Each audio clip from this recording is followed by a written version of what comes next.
Thank you. All right, I think we've got everybody that I was expecting to see and some surprises, so we'll call the meeting to order. I'll do a roll call quickly. Patrice? Here. Joanne? No. Abby? Here. Yes. Heidi? Here. Richard? Yes. Mel? Here. Victoria? Here. And me. Okay, so we do have a quorum. We're down one member. Are you? I'm sorry. I wanted his name thing. I don't know. Oh, where yeah, you put sure. it. Yeah, I mean, well, for everybody here knows Oh, who we are. but- So I should Well, just except write for through Karen, there. our new member, or our new, yeah, sequential member. There you go. Thank you for that. Thank you. All right, comment cards, good. Okay, so can we, is there a motion to approve, did everybody get a chance? I sent it out sort of late this afternoon. Yeah, I but read to- it. To Yeah. review the previous meeting minutes. Any comments or questions, or motion to approve? Approve. Can I ask one question? Sure. I'm just worried about when there was a fire or something and rebuild that person's house, where does it say they can really do it? I want to protect them. I mean, everybody said they can, but I don't see it in writing anywhere. That's an interesting question, and one that I would have to look up Okay, specifically. because I think there should be, as far we should as- know where it is in writing for these people. There is a code provision Okay. there that But I didn't addresses know where to look, so. that. So that's a good question. Okay, so I'll put Okay. that on my list, and Okay. that would be useful to have and probably to publicize, so. Right, so Okay. when we're saying it, we can give them proof. Yeah, Thank give you. them something to definitely hang their hat on. Yeah, right. So they can rebuild what they had there before, Yeah. without additional parking and stuff, right? Or without being constrained. Right, so it's grandfathered. By Yeah. new regulations. Okay, so I appreciate that. Yeah, that's a good point. Okay, so we can do by assent. Anybody not want to approve the previous meeting Need a minutes? second? I'll second it if. Oh, we you need a one. second. Yes, we do. Thank you. Second, okay. By assent, then, all in favor? We're okay. All Aye. in favor? Okay, all right, so we're done there.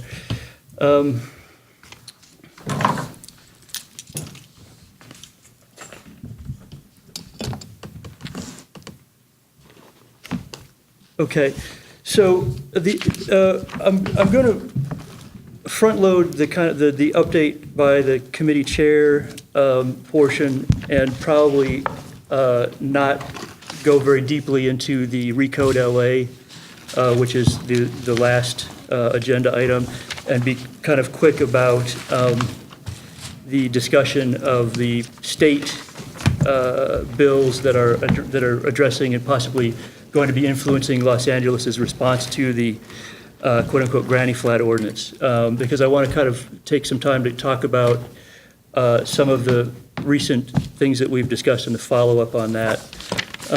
I think, I know that everybody at the table has, and I know that, Barry, you've seen the letter from Paul Krikorian on one of the small lot subdivision projects that we reviewed recently. So I just wanted you to have that information. It's kind of an interesting read. The fact that we expressed concern about the project, I think, supported the residents in their appeal of that decision. And Barry, I want to thank and commend you because you really followed through and attended those meetings that were the actual city hearings that supported the neighborhood. Some of us went on a walk with Paul, who walked with some of those concerned neighborhoods, Heidi and Patrice at the taco lunch. There were two hearings on that particular project, right, Barry? I think there was only one, and then they were, the second date they gave us was August 22nd, but I don't think that was a meeting. I think that was when the ZA was getting the EIR report. Okay, because I thought that there was the issue with our letter that hadn't been received by the. That wasn't there for the first meeting. And then it was but- continued somehow, so I think that that's where I don't have information, but Have you heard any more from the neighbors? I have not. I haven't either. I have not. And it's like they dropped off the radar because we were all getting copied on stuff and now not. So On I all don't of know. their organizational And I kind don't of think planning. it's because they decided to cut us off. I Right. think they just kind of stopped for. Maybe I'll send a letter to touch base, or and somebody can maybe- send a letter to maybe touch base and see. Meeting with Paul and getting his letter, you know, told them something, I don't know. I mean, the short analysis is, Paul has said, has been specifically communicative about that which he cannot do, and then proceeds to kind of take credit for achieving some negotiation with the owner. And as we remember, this is for the more northerly of the two projects. That particular owner was, I would go so far as to say, even recalcitrant and not particularly cooperative in sense of wanting to even hear any concerns of the neighborhood. So the fact that, and what's outlined in the letter is, I think, a pretty reasonably factual and accurate depiction of what the situation is. That being said, there was a little bit of motion that and maybe some action that the neighbors got that will give them a little bit of relief. So, so that's kind of a follow-up on our impact on the process, and how it's gone since we heard it at the land use committee. I'd like to sort of pass the mic around. We talked last month to a couple of people who had some concerns about condo project and about a meeting hall project that Patrice has kind of followed up on. If you can say a few words Sure. about that. Okay, so I looked into two projects that were brought to our attention by stakeholders at the last meeting. First one is 4600 Coldwater, the condo project. We confirmed that it's a 32 condo project that was granted incentives in exchange for providing 3 very low-income restricted affordable units. Neighborhood Council opposed the project in 2013, only to approve it in 2014 with several conditions that subsequently were rejected by planning. I've notified the stakeholder that at this point, there's nothing that we can really do, except that once the project is completed, we can try to see that the low-income units are actually marketed as required. Not quite sure how we go about doing that, but that's pretty much all we can do. Second project, 11150 Ventura. I went over the history of this project going back to 2013. One condition from planning was that the applicant submit in writing as to where they were going to be parking 50 cars for that project. And I could not find anywhere where the applicant actually submitted that in writing. So I contacted city planning on August 23rd, and it turned out that they were having a meeting with the applicant on the 25th regarding the compliance. So it's gone through 3 different planners now. So I contacted them again and left a message to see what was the outcome of that meeting. So we'll have an answer. We'll have an answer at the next meeting, hopefully. So that's it on 11150. Good, thank you, Patrice. That's, I think what we'll try to do is be responsive to those kind of questions and inquiries, and see what kind of opportunities we have to verify. We talked a little bit about the possibilities for enforcement. How are we involved, excuse me, with enforcement of the conditions of projects that we look at, or other issues? And it's something that is kind of really up to us to kind of explore and do research within the limits of whatever time we have, and kind of whatever we can find out, and then try to bring any lack of enforcement to the attention of city officials, or lack of compliance, I would say, with city officials. But that's something that kind of a process that we'll explore a little bit. Who else? Heidi, can you talk a little bit about the Hillside Just a couple residential project? Yeah, we just got these, no stakeholders came to us for anything, but there was 2 projects up in the hills that we wanted to just kind of look at. One is 3937 Sunswept. I drove by the street. It doesn't look like, from what I can tell from the plans, it's going to be anything, it's going to stay within the integrity of the street, and so it's not going to be any big something that's out of character. So it looked fine, and again, none of the neighbors have come to us with any issues. And then there's another one on Alta Mesa, which happens to be where I live, 3699.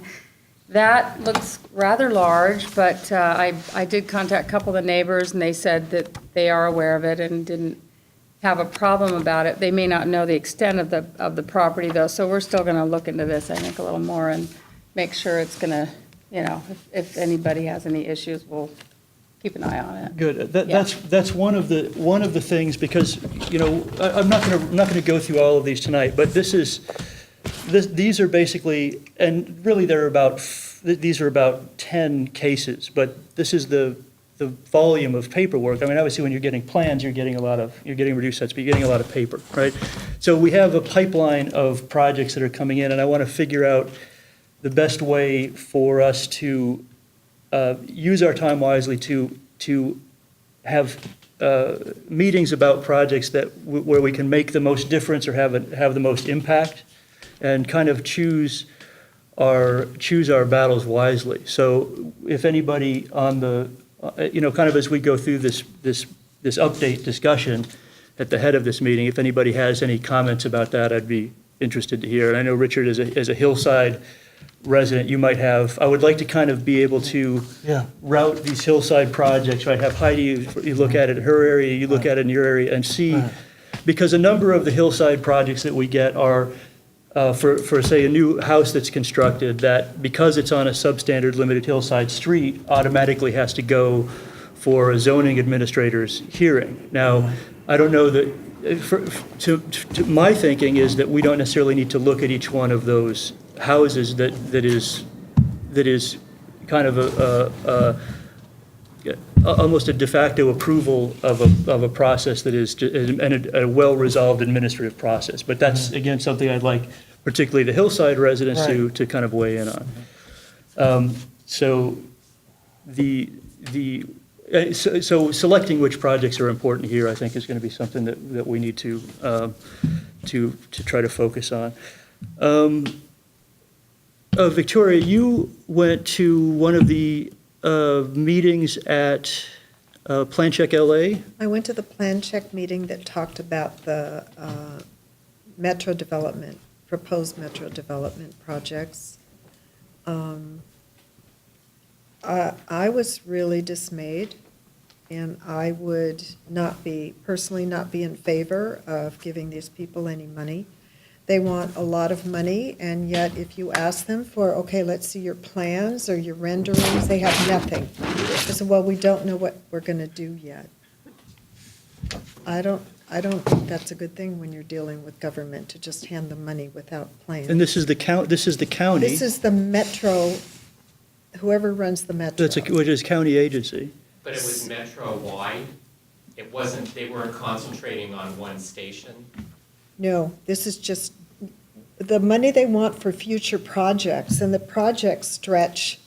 There are 3 projects they're talking about, and in between, and each project will take years, and in between, there's like 12 to 20 years between them, and it appears that what these projects are is full employment for union members.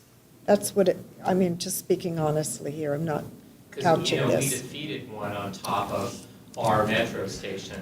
It gets worse. For the time being, though, they'll be back. This gets much worse. Yeah. So when they were talking about Pico Boulevard, and if you're familiar with it in West LA, I actually grew up behind there. It's all the mom and pop stores, and Apple Pan, and that wonderful community and that wonderful flavor of that. Well, they want to run the metro down there, and in order to do that, they're going to rezone from the middle of the street through like about a quarter mile back for less parking. And the basic plan, and this is also what they're thinking of doing to Van Nuys Boulevard, is they run the metro down the middle, not underneath. They run it down the middle, and I'll give you the Van Nuys Boulevard numbers. It's 68 feet wide. They're going to take 42 of those feet for 2 bus lanes and a pedestrian strip in the middle. Okay, so what that does is takes away all of the parking for the mom and pop stores, And because of the rezoning for less parking, because there's metro, people won't need cars. The rezoning allows for high-rise, multiple-use buildings. I don't know what the correct term for that is. Multi-use, yeah. Multi-use. Yeah, higher density. Structures, Yeah. yeah. So this is definitely in favor of developers and not mom and pops. The other mention on the metro going down the middle of the street with this pedestrian strip in the middle is that, God forbid you're on that side, you have a heart attack and the firemen are trying to get to you. They can't get across the street because there's all this stuff in the middle. That's one thing. So, Can I stop you just to try to keep it sort of, because what I wanted is to kind of talk about the fact that we have all of these meeting possibilities, all this information that is kind of out there, and trying to get coverage on these issues. And an interesting thing about this issue is that it kind of overlaps with transportation issues, and so getting coverage or getting kind of I mean, it seems like you're recalling, or you have some notes there. You're recalling all of these dimensions. I have extensive notes Yeah. at home, but I am not in favor of this project at all. I'm not in favor of it from the beginning of, well, we don't have plans because we don't know what we're going to do yet. Why It would I seems too give you vague. any money if you don't know what Right. you want to do? And I think the tell was a statement that the metro people believe they're dealing with buses and trains. They apparently have lost sight of the fact that they're servicing a community and people. And I think that's sad. But I'm not in favor of this. And I'll go talk to the Transportation Committee if you want. I'll find my notes. Yeah, so, I mean, and this is the kind of, I sound like a business school I mean, picture graduate, Van but, Nuys Boulevard. Yeah. I mean, Ventura Boulevard in Studio City. Right. They can do it there. right, well, They can. right, so, but Yeah. getting this coverage, and what I would like to do with these kind of attendance reports, and as we kind of build the website and kind of are able to plug information in, is to kind of, when people go to these meetings, to be able to have a summary page and kind of put some of these notes and comments down, maybe some of the editorial. I mean, obviously, your personal opinion is very strong and clear. Well, I We have a try to summary page provide- at home somewhere. I didn't know I'd have to talk Yeah. about it. So No, I I'll kind dig it of out. put you on the spot. No, it's something that I would like to work toward, is getting some of this, is getting coverage for the variety of these meetings that we have the opportunity to go to. It takes a lot of time.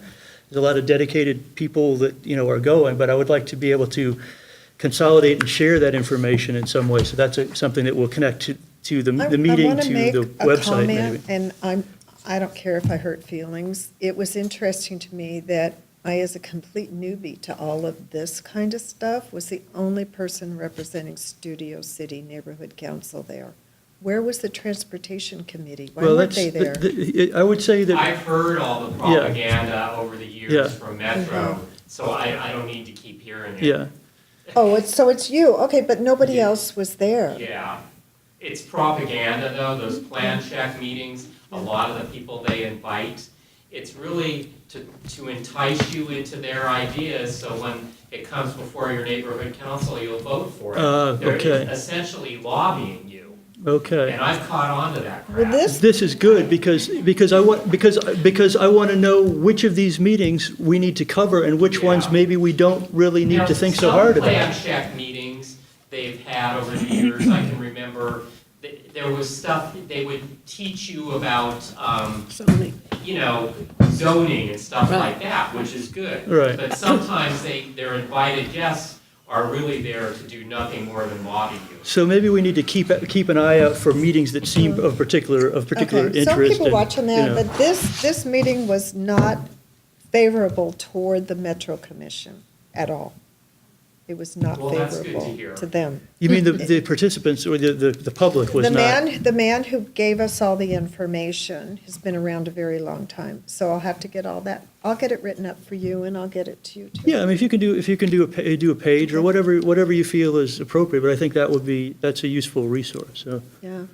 Richard, did you have a comment? Yeah, what happened, they tend to ignore, by putting them on Van Nuys Boulevard rather than Sepulveda, the way the car dealerships get their cars, the parks in the middle of the street.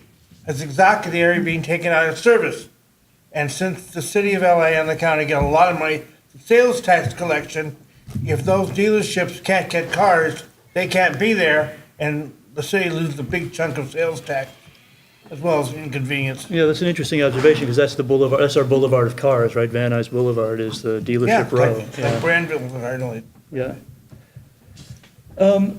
Does anybody else have any, I don't have any specific, is there anything that you have update from last meeting, or anything that you've thought about, or Mel, at all? No? Okay, all right. So, thanks for that. Let's go, because we do have some public speakers for non-agenda items. Before I go, does anybody have any particular, rather than going through these, unless anybody thinks that that's a good idea, but I try to keep the meeting contained. In your experience, especially the members with longer-term histories, what are the most important, and the audience too, what are the most important projects that we hear as a land use committee typically? What do you think, Richard? Well, a lot of people want to actually finish the link where the orange and red lines come together and jump into the airport, so it hits the Metrolink.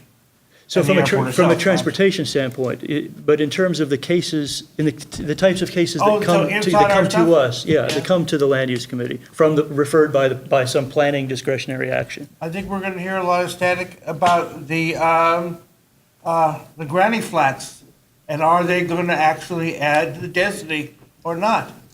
I wouldn't mind if they did add to the density, but I would, if it was the same height by the law, by BFA. But if they don't, it looks like it's going to cause more congestion. I don't think that's been resolved yet. You know, even though they're talking about it, you know, it looks like we're going to end up with more bodies per square foot per lot. Yeah. Okay. And so that's an issue, that's an issue-specific topic rather than a specific project, but that's. Yeah, but it'll tie in. Yeah, it certainly will tie in, yeah. And it gives an idea perhaps of how we might be delegating or allocating some of our time and attention to. The other thing, if we have another one, we have that one, the lot, I forget what exactly, Wrightwood or whatever, basically, we were opposed to them putting the extra houses in. If they had applied for that as having a easements, it would have gone right through rather than going as a private street. And I'm saying next time, the developers will put them as easements rather than private streets, and we won't even hear about it. Right, because only certain things get routed to us, and I think that's Right. one of the things that, as newer members, we're kind of learning that that somebody wants to do an addition to their home on the flats, that project doesn't come As long to, as it's doesn't legal, come to right. us, as long as it follows right, they're not asking for any special permissions or any special exceptions. Mel, do you have any thoughts as a longtime member? Why are you here? What projects are you particularly concerned about? Projects I worry about are the oversized buildings that don't fit Studio City, the misfits, that either look like factories or look like God knows what condo buildings, which, you know, the worst kind of condo buildings, bad architecture, oversized, adjoining residents that have been there for years, you know, blocking out their air, their views, invading their privacy by being above their backyards. These are the things that concern me, and right now there isn't any real protection for them. The best Right. we can do is just put conditions on them, and so that's what concerns me the most. I don't want to see Studio City become like another Encino. I don't want to see it become overly developed. I don't want to see buildings that are blocking out views of the hills, and that are, infringing on their neighbors' privacy, and neighbors that have been there for years. I think that they should have limitations based on the people that are already here and have been here. Whenever there's a neighborhood of people, single-family homes that have been here for a substantial period of time, they should have rights to veto a project if it's going to infringe on their privacy or hurt their property values. They should have a say. So we don't have enough limitations. Right now, what happens is the developers come in, they build buildings that are barely within the regulations so that they can get them passed, and they don't care about the people that are adjacent to them. They don't care about the single-family Right. homes.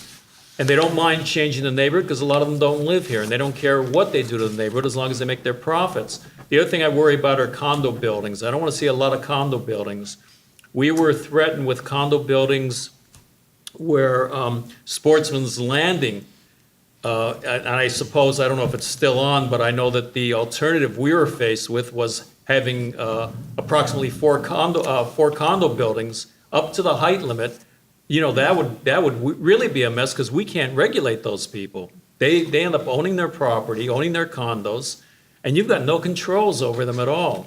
And that was at the time that we were voting on the Sportsman's Landing, we were told that that would be a very possible alternative. In fact, it was being thought about that they could make a lot of money if they put up four condo buildings. I mean, I can't think of anything more horrendous than these tall buildings that don't fit into the neighborhood. Well, and when was that alternative presented to the land use committee? Weintraub apparently spoke to Sarkin about the alternative to what would happen if Mills Landing didn't go in, and he was talking about condo buildings. And according to her, and I didn't hear it firsthand, so this is repeated Sure. from her to me. Understood. He was talking about four condo buildings that would meet the height limitations just barely. And, you know, I'm just thinking, I can't think of anything more horrendous. But they couldn't do the parking.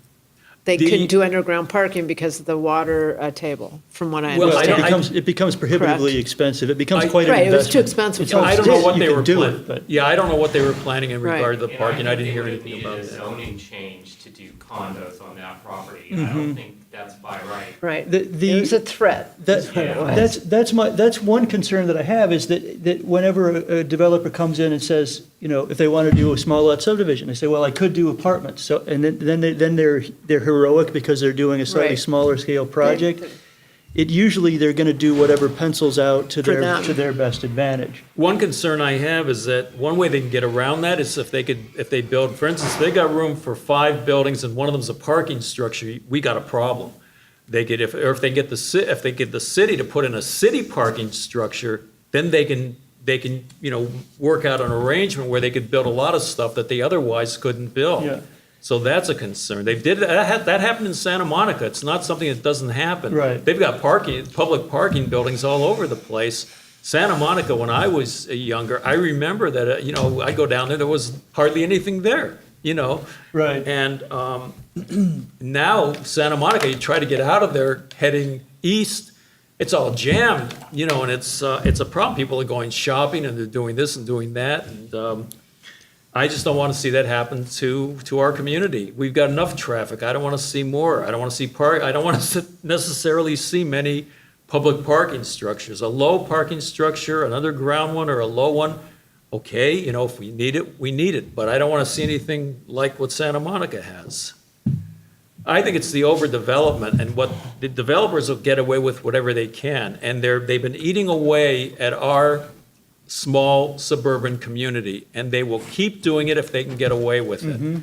And I think that what we need to do is push for the single-family homeowners to have more say in what goes on around them to the extent that it infringes on their property values, on the flow of air, on their views, on their privacy. This whole idea of people being able to build a building and look into everybody's backyard that's got a single-family home and just wreck their privacy, people that have lived here for years, that's horrendous.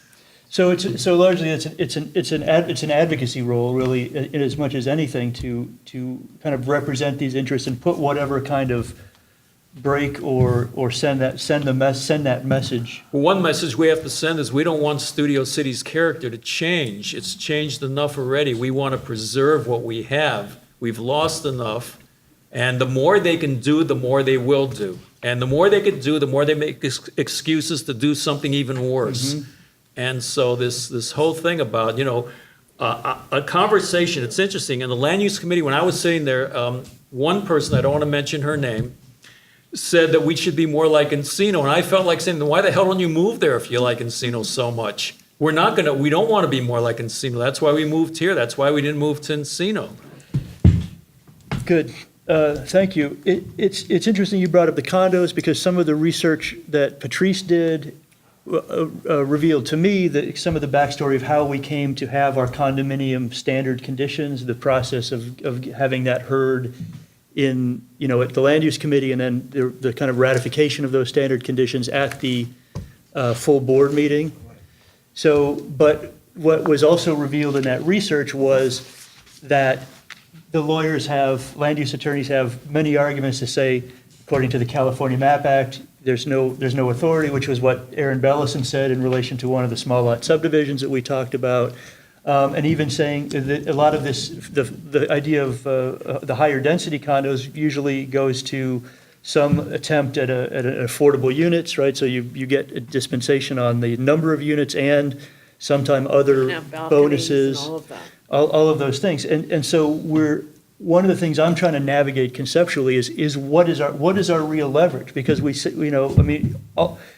and finding ways to follow up on enforcement, finding ways to maximize whatever leverage that we have is, I think, is a key goal. Yes, sir. Yeah, part of our thing is education. If you remember, there was a 300-odd unit proposal at Laurel and Colfax, the whole Volvo property all the way down, and another similar one at Coldwater Curve. We had to educate you basically about the water table. Do your drilling your core, because both those projects went away as soon as they realized that it's all water under there, and not only would it be very expensive to seal it off, but if you try to pump it up, the city owns that water. Right. And they'd be charged for every single gallon of the water in either project. I think that was enough to try to discourage them because neither project went forward.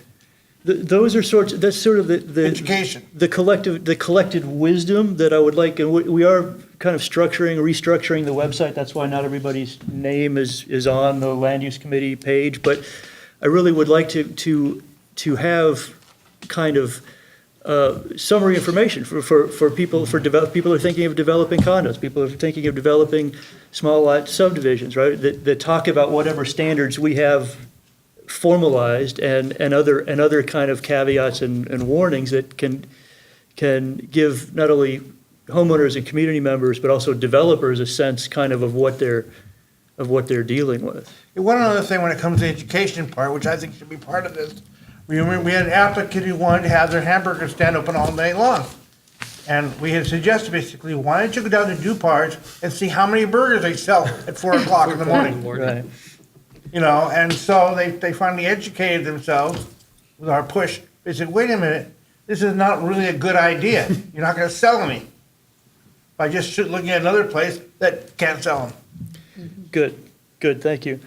All right, so a number of these projects are, in this most recent pile, are for changes of use in existing shopping centers where sometimes there's discussion of whether bicycle parking is a suitable replacement for automobile parking. That's kind of a can of worms that we need to get into. But generally, I think for those sorts of change of use, interior projects, it's not something that to me seems like a high priority. I'm trying to kind of get an idea of what we need to attack. But I do want to, and I will, starting with the next agenda, we'll arrange to have a listing of all the projects that have come in since the last meeting. Just the spreadsheet is basically sent by the planning department. I don't know, I know the board members get that. I don't know if probably our stakeholder people, I should probably post that and Also, make it we accessible. had the one at 13303 of Ventura Boulevard, went straight to appeal and didn't even go to us. Right, we did receive that separately. It went straight to appeal for a very unique director's interpretation, which I couldn't find any precedent for. Right. It was basically the only recourse was an appeal. It was a foregone conclusion, this director's interpretation, You are right? correct. Yeah. And the Tarzana Property Owners Association are the ones that appealed it, strangely. Right. So, but subsequent to that action, we do have a package for that project. And I don't know whether they sent it to us, I want to do a little more research on it, because I don't know whether they sent it to us because that decision was appealed and they were trying to cover their, the complaints that they were getting. But that seems to be a very unique mechanism for basically saying that we're gonna accept bike parking in lieu of automobile parking, which I don't necessarily agree with, but I think that's one that we're gonna be, Let's face it, yeah. we're gonna be kind of shouting against a lot of wind coming from the city that's saying bike parking is equivalent to automobile parking. So, so this pipeline I do want to publicize and get out, and I would, again, as kind of be leaning on the website and our kind of information management to do that. But I want these projects to be available, not just in hard copy form, but for the land use committee to look at and for the public to look at. And most of these submittals are done, in fact, all of them require digital submittal. In other words, the planning department says, give me a disk of the information. So it should be a pretty easy process to get at least for the bigger projects, more substantial projects, get this information posted so people can look at it. Just like you mentioned the bike parking, that they pull this gimmick when they don't have enough parking spaces. The other gimmick they pull with the condos is they set aside what they're supposed to set aside, for the people that can't otherwise afford to buy Right. there. And then they sell them to people that can afford, Right. Or give them to their relatives or whatever. So if we made it stricter, if we can find a way to make it stricter so that they actually set aside for use these things, make it more prohibitive for them to pull this nonsense that they've been pulling for years, they might think twice about doing this. Maybe they'll go somewhere else where it's a little bit easier. We should make it as tough on them as we can to hold their feet to the fire, so to speak, to make sure that they're going to fulfill the regulations by literally setting aside what they need to set aside. Right. And you cut into their profits, Which they're is going to go now for somewhere. 50 years now. It was 35 years, I think. Now it's a 50-year set-aside requirement. But we have to make sure it's actually done, and if we make it tough enough for them, they just want to make money. That's all they care about. They'll go somewhere. They'll go to Sherman Oaks, or they'll go to to Encino or somewhere else. What we want to do is we want to discourage them from the abuses that encourage them to do things that are contrary to the residents and to everyone else that lives in Studio City or works in has a business in Studio City. And, as strict as possible to enforce these things, to make these things, they literally have to set them aside, and there have to be severe penalties if they don't. Because all they care about is making money. That's all these developers care about, and let them make it somewhere else if they're going to pull these ruses, which is what they're doing with the bicycle nonsense, and with they're not really setting aside condos for impoverished people or for the people that can't otherwise It's not afford meeting them. its stated objective. And that's, with any of these issues, really, it's enforcement. You can write the best law on the books, but unless you have city employees on the street, or in the case of an activated community looking out for these things, and that's why. So we're going to follow this- up on this Severe idea of- penalties. this I would idea- say severe penalties, not just enforcement. If Yeah.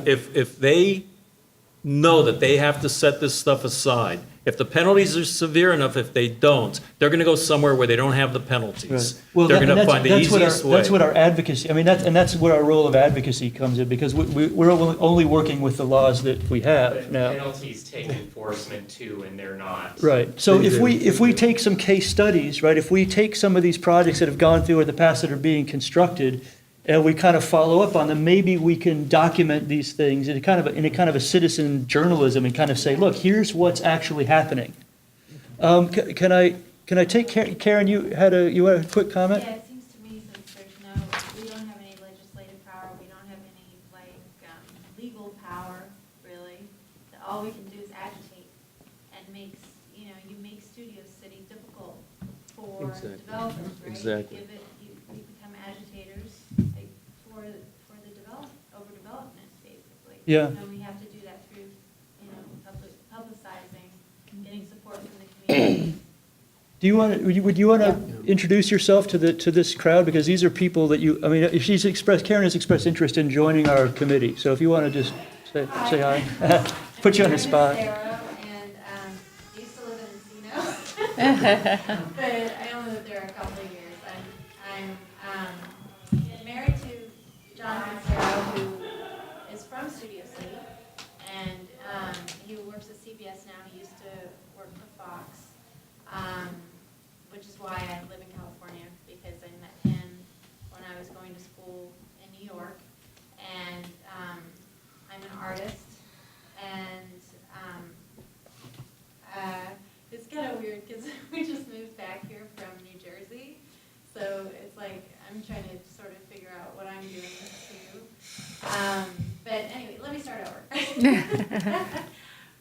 My name is Karen. I'm a painter, and I have 2 kids. They're 11 and 7. One of them goes to Carpenter Elementary. One of them goes to Reed.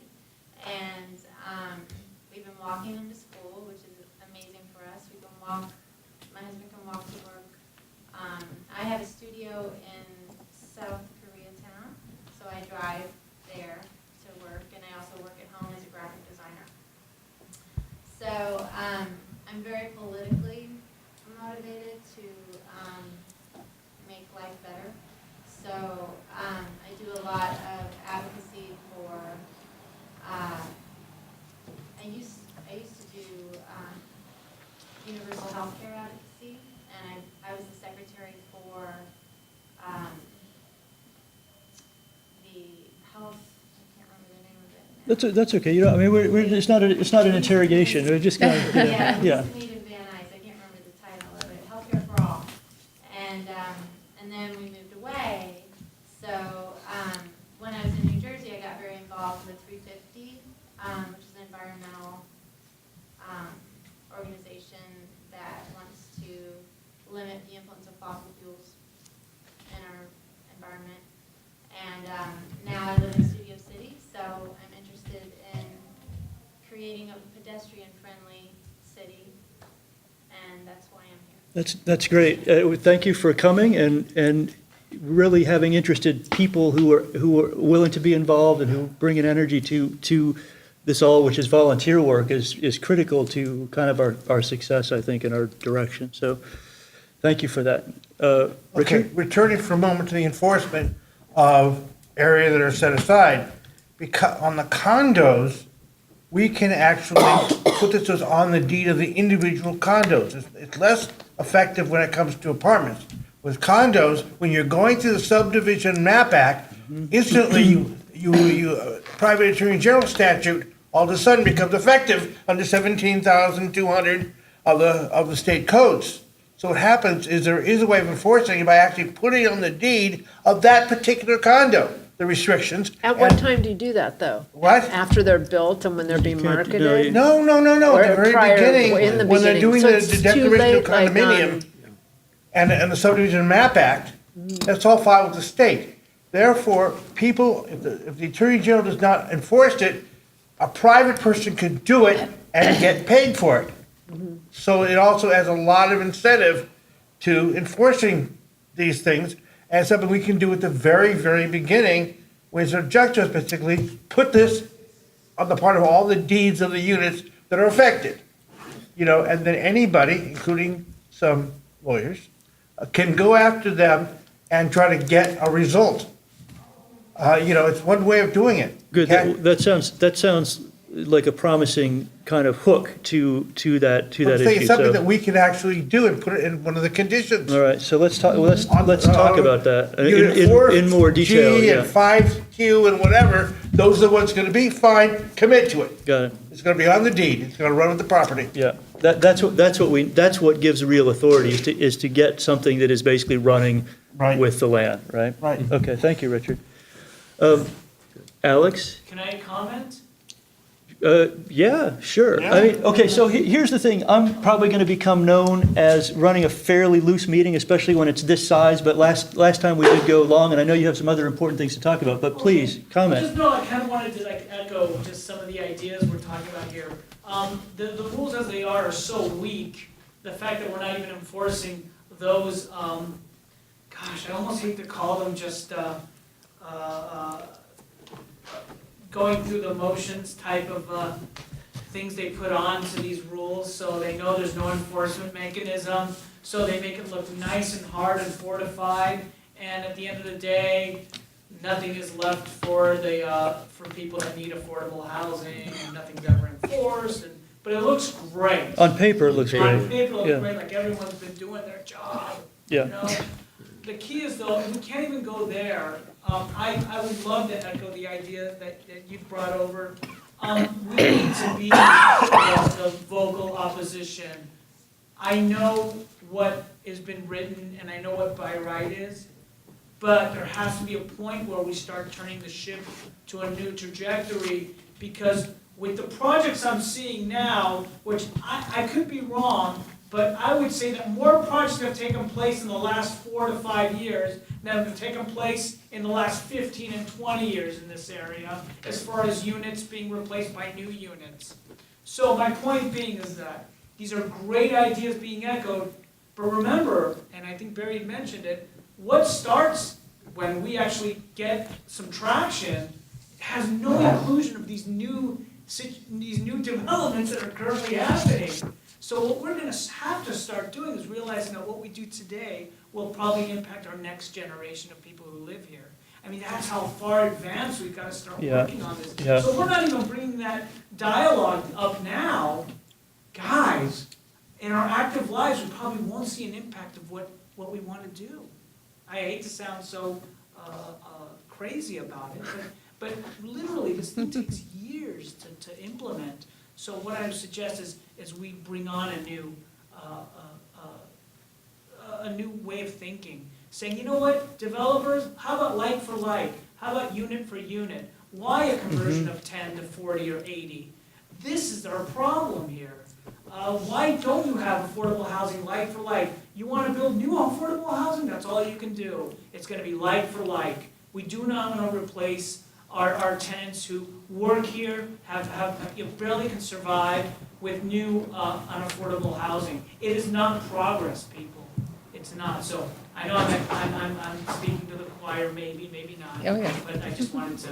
No, those are some, it's an interesting set of points about, Yeah. I mean, about the lead time of some of these, some of these decisions. That's why I wanted to put on the agenda and start thinking about what is Recode LA going to do, and start trying to kind of get an overview so we can see where maybe that ship, where other people are trying to push that ship, what battles we're going to be fighting in the future. But yeah, it's a long-term, I mean, it's a long-term process for sure, yeah. We don't want to lose them. One thing that comes to mind that we can do, Harvard Westlake had as an excuse for cutting down all those trees to build that parking structure that the trees were sick anyway, and they don't look sick to me. And if we could challenge on an environmental report, they have to post one, if we could show up, we'd have to get somebody down there to verify, who's an expert, that the trees are healthy trees. In Studio City, we don't have a lot of sick trees. This isn't, an area where we've got boll weevils or beetles eating trees. So I don't know what they're talking about. The trees look fine to me. They just want an excuse to cut them down and build the structure. If they can't cut down those trees, they can't build the Yeah, structure. that's an interesting line of attack. You find the weakest argument and invalidate it. Is an interesting strategy. Well, I didn't believe it, and neither did the Episcopal priest. That he said they're beautiful trees and they look fine to The me. city's letting them cut down trees all over though, all the time, and then they say you have to replace them, but you don't even have to replace them on that property. You can replace it somewhere else. You can replace it in a park. So. Do you know how many Yeah. trees we're talking about? We're talking about a whole You're lot of being trees. idealistic in a 160. city that's anything but. I Yeah, would love to like get a number of that, and then do something that we could post, like do a graphic that shows or somehow represents this number of trees that we're losing, and are we replacing them? I mean, just to kind of tease that Like for like. issue out. I think that's a very interesting Well, notion. here's the problem. You cut down old growth, and what do you replace it with? Saplings that take yeah, forever to that grow? take 30, 40 Right. years. You yeah. ruin the environment. I mean, you literally ruin the view. Yeah, You ruin, it changes the community. I mean, I don't know. maybe they could get it past an environmental impact report. I would challenge it. If we don't challenge it, we're not gonna find out what we can do with it. Of course we are. Oh, we already. And our avenue of challenging that is really through discussion. I mean, we're not in a position generally to put up a legal challenge. That's what was interesting about the director's determination letter or interpretation letter that was appealed by a homeowners group in Tarzana. We can't as a governmental body ourselves challenge a planning department Well, I think hearing. we can, and I'll tell you how. If you've got Interesting. 170 healthy trees and you Right. cut them down, you're changing the environment. Yeah. That's an environmental damage, that's a damaging environmental impact. Right, so we- This body can't, because this body is part of the city, so you'd essentially be suing yourself. That's why, like, the SCRA has filed appeals before, that's why Tarzana Homeowners does. Because neighborhood councils can't sue the city because you are the city. Right. Can we generate an environmental impact report? Or they're Well, they have to make an environmental impact report, if I'm correct, in Right. order They to cut already- down all those yeah. trees. They are- We could be present, we could argue against passing that, that report being accepted. Who's they? It's already happened, and it's now in the EIR. We're waiting for the EIR. I can give you more information at the end. So, but in general, the what's known as the burden of proof for any applicant, a developer who wants to build a project that requires a special permission, they have to justify that special permission. Why do you want to do this thing? The burden of proof, and they commission the EIR that generally is done, I mean, it's always done by a third party, but it generally supports the project at hand, right? So it's a process that is, I mean, it's self-serving of the engineering firm that prepares an environmental impact report to make the report favorable to the developer's project. That's the way it is. Hard reality. Okay, anything else in this kind of general free-form conversation? Because I want to get to Barry and Alex. You have something? Another, like, one of the reasons I'm here is because I envisioned like a pedestrian bridge somewhere, like around the schools or something. And it made me start thinking about how,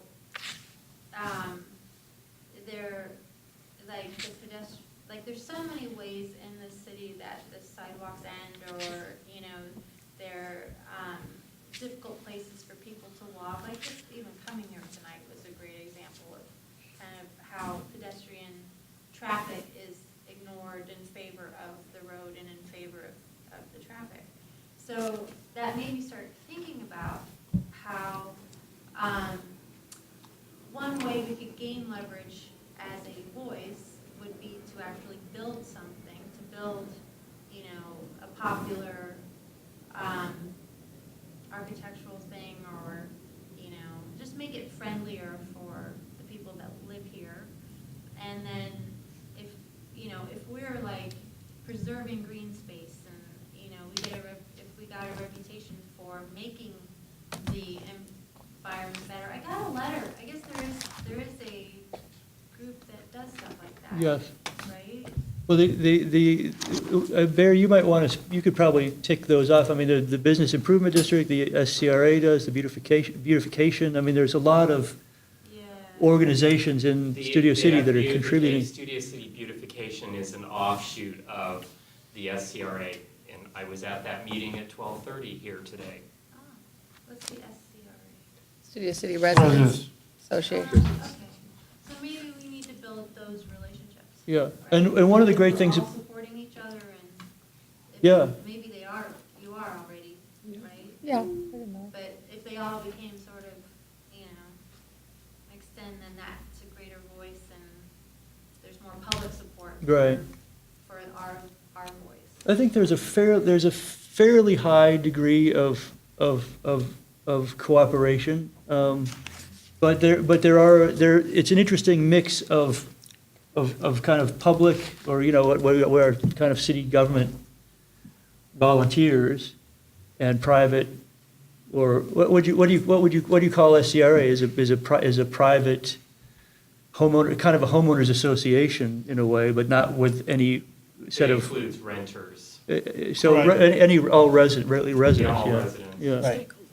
Stakeholders Right. who basically choose to support the SCRA, and who kind of sign up. And so and it's great that you're here because you'll start to find all these resources and kind of find these connections. So, I wouldn't think that renters wouldn't want Oh. more buildings. Oh, yeah.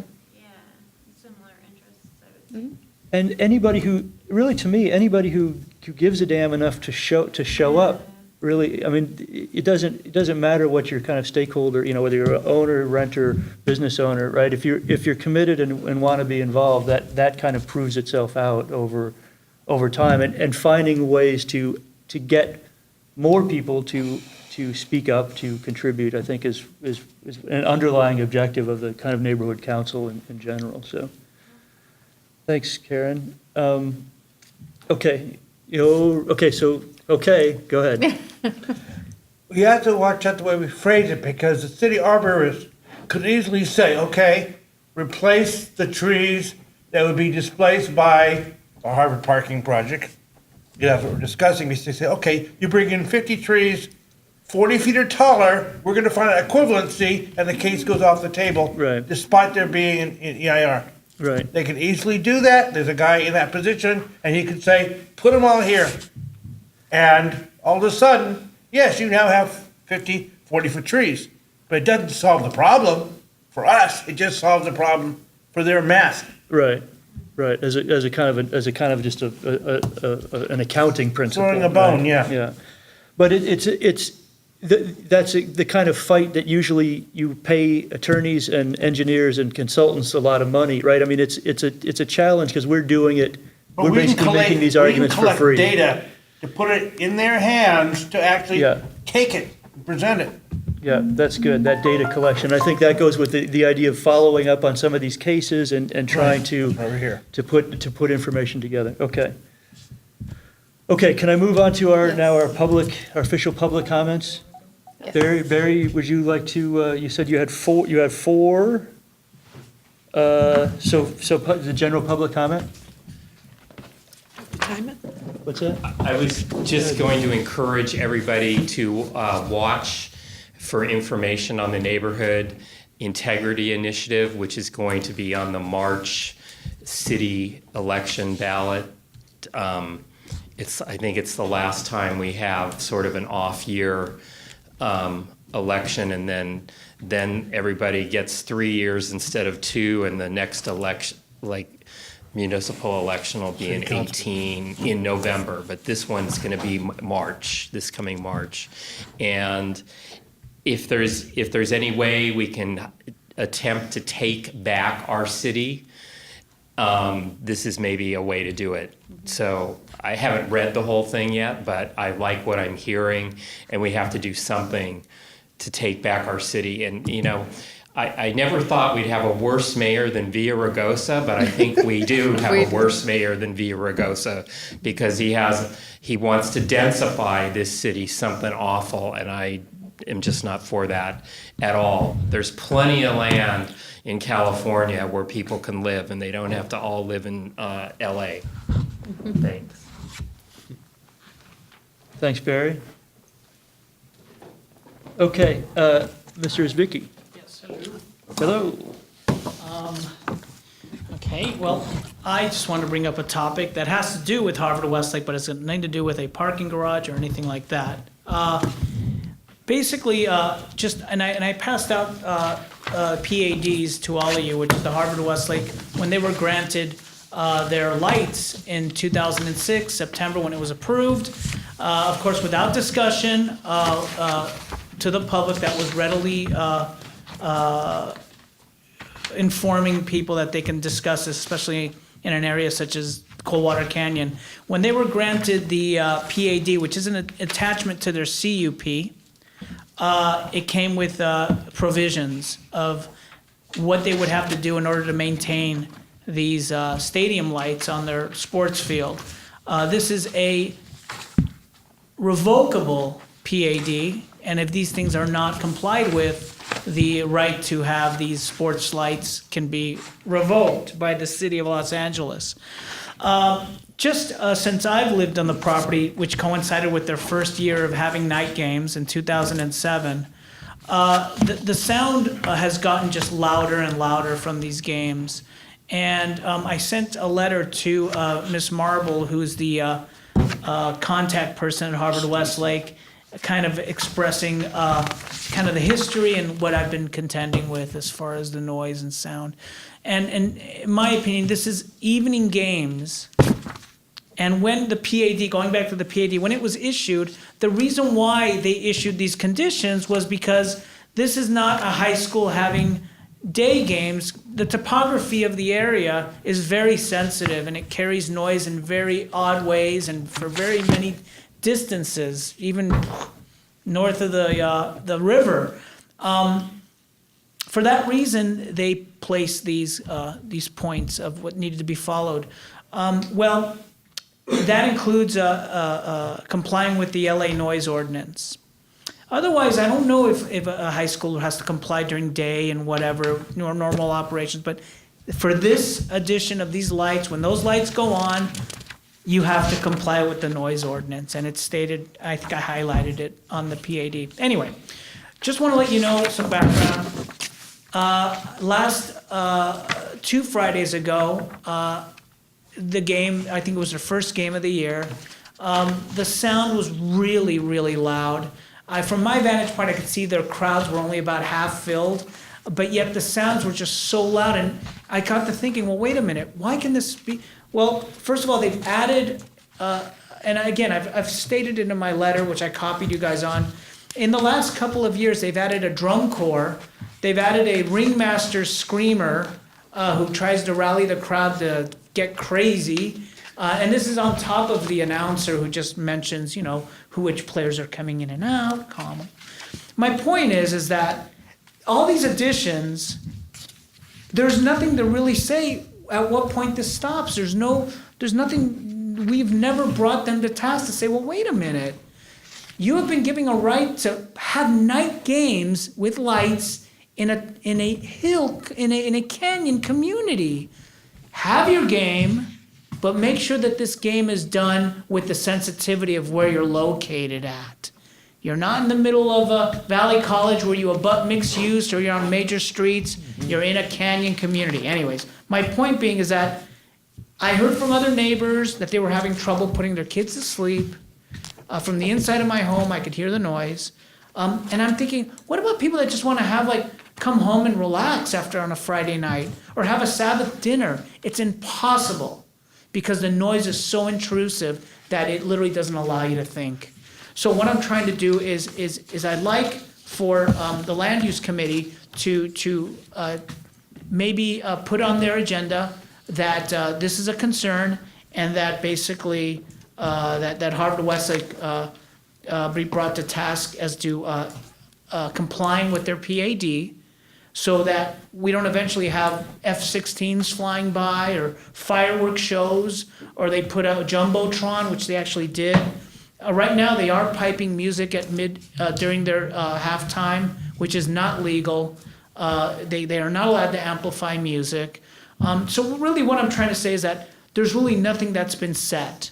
And I would love for our Land Use Committee to take that on that task and start a dialogue to say, look, this is what has been written, what are we going to do about it? And that would really, on behalf of myself and my neighbors in the canyon, it would really be something we'd appreciate. And if we agendize that for the next meeting, would you think that would be a pretty heavily attended meeting? I would like to get the neighbors, and if Harvard Westlake representatives are willing to come and participate in that discussion. I mean, I think that's really the best possible course would be, to have some kind of meeting of the minds and work through the issue, rather than to have it kind of continue incrementally to get worse. Because I know what you're saying. It's like the frog in the pot of water slowly beginning to boil, right? And when does the frog decide to jump out? When does it become too much? But my only thing is that when we talk about stakeholders coming here, are we talking about people who love their kids to play football, who don't live in Studio City?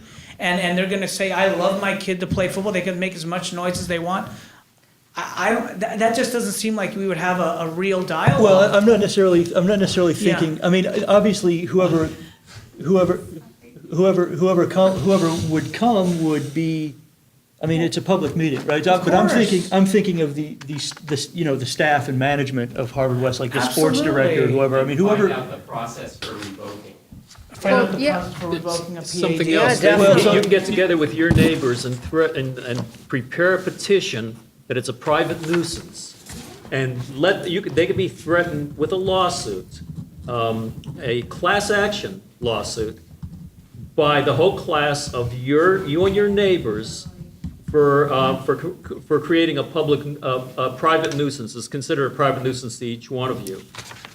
And if you do that, if you prepare that petition and present it to Harvard Westlake, they are going to crap, because they're going to have to turn it over to their lawyer, and they're going to have to pay their lawyer to work on it. Correct. And you don't have to do anything else at first, and see what they do, and they're going to want to work with you guys. They're not going to want to be on the other side of a lawsuit that's going to give them bad publicity and cost them legal fees. That's what you need to do. And if your neighbors know about this, they will fill these chairs at the next Absolutely. meeting. And the lighting did come before this neighborhood council, it states Yeah.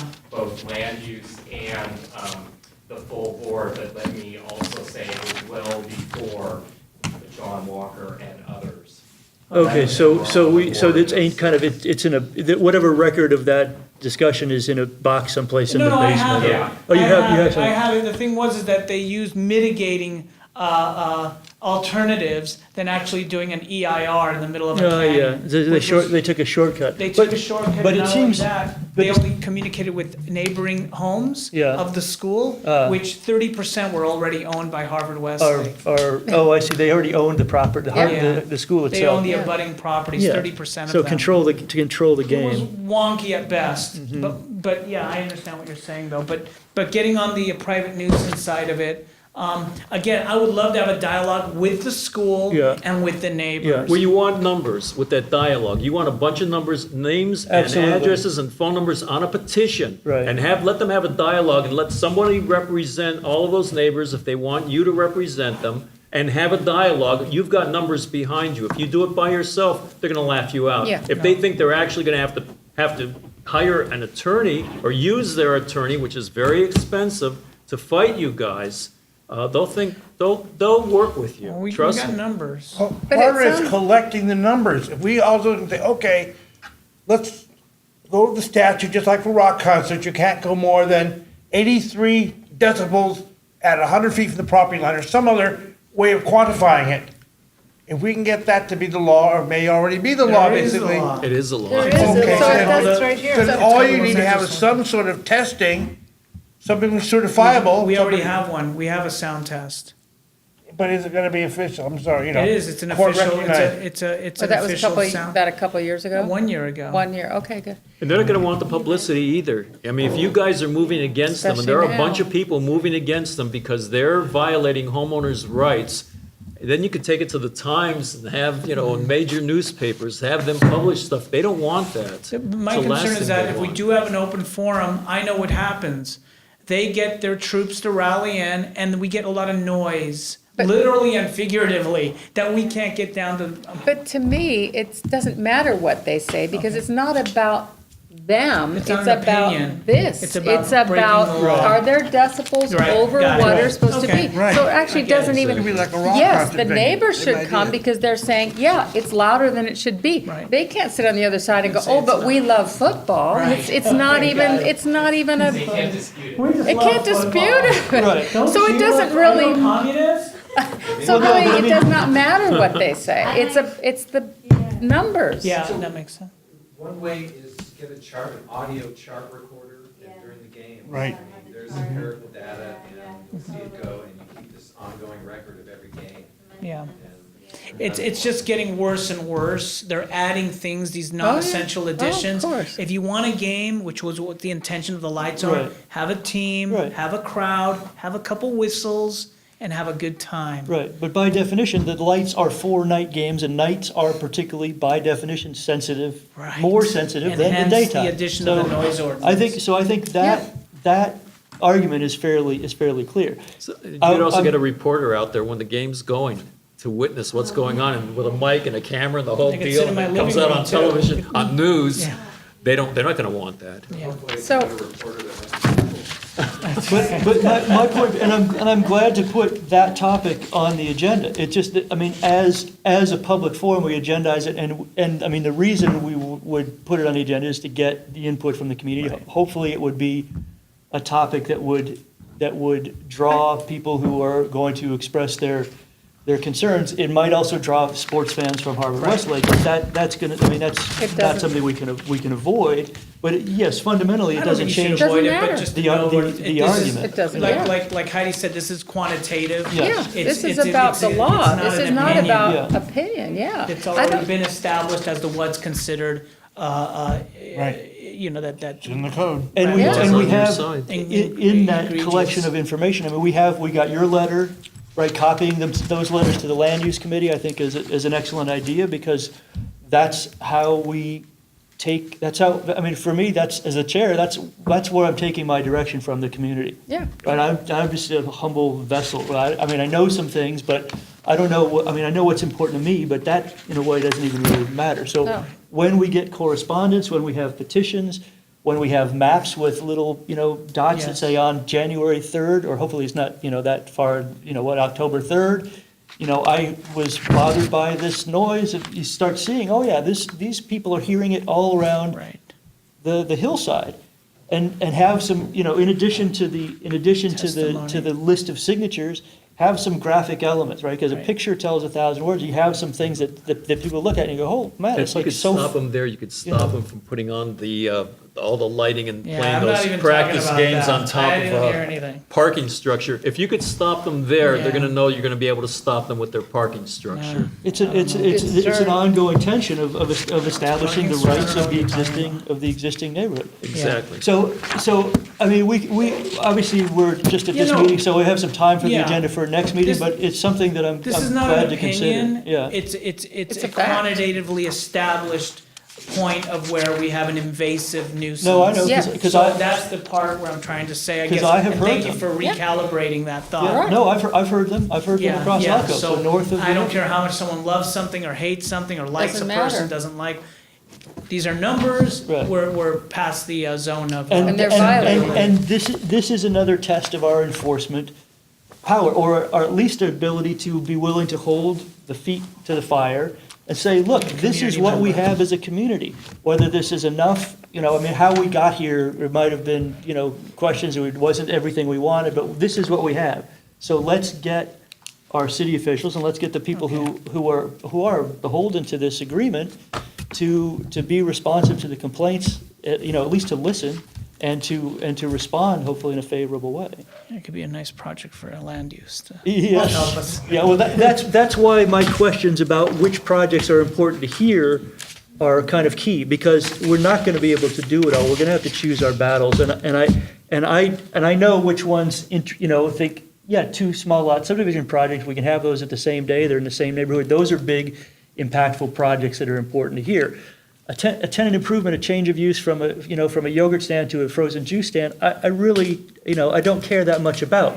I care about these broader issues, but I want to confirm that with my fellow committee members and the community, stakeholders, because because otherwise I don't want to be operating in a vacuum, and that's part of the macro part of the Also, the discussion. Hollywood Bowl comply with noise, and I used to do sound there, and there was limits, and the Coliseum and the Rose Bowl, all these places comply with noise limits.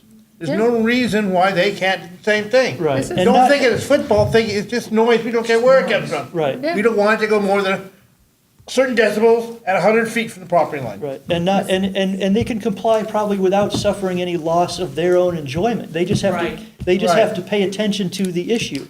We had this problem with other noise sources that, in various neighborhoods where, the simple act of how you point a PA system can make a huge difference in where the sound goes. And the lights, You where know, they're pointed. And the lights too. Yeah, So- they're still pointing. Did you hear back from Harvard Westlake? No. They didn't respond to you? No.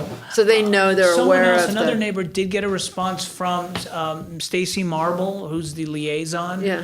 public relations person, saying, I will forward it.